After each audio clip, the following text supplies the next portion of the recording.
Okay, so welcome. I wanted to start off by thanking all of the people on Twitter that provided feedback to help me kind of focus in on this topic of lactate threshold training. And I also want to thank all you on YouTube, all you viewers and subscribers. Thanks for watching. I really appreciate the support. So today we're going to focus on tempo runs or lactate threshold training.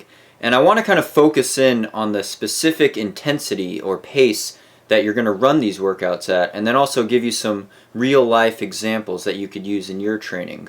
What I will not talk about in this video are physiological things like exponential lactate curves, hydrogen ions, and sodium bicarbonate buffering.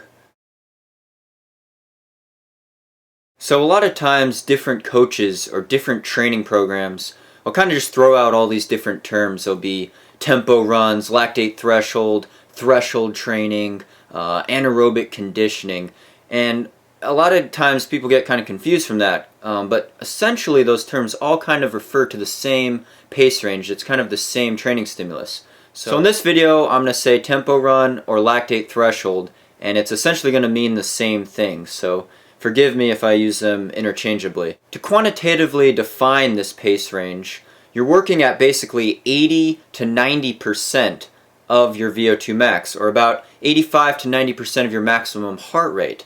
Now, if you're like me, you don't really have a chance to go to the lab and get these tested, so you have to go more by feel and by recent race performances.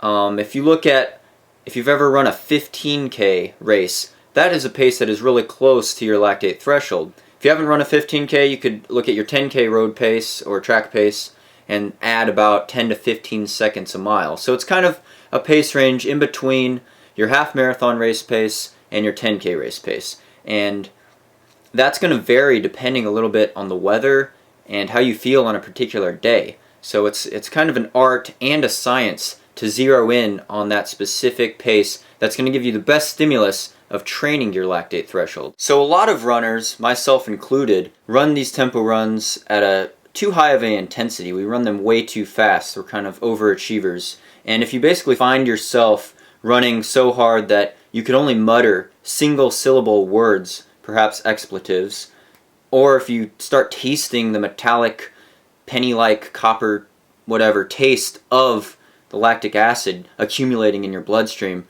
you're probably running too hard. That you got to save that for VO2 max workouts or anaerobic capacity workouts or your race day performance. So these workouts, you really have to kind of keep yourself in control, and that's part of the aspect of them that makes them so difficult to pace correctly.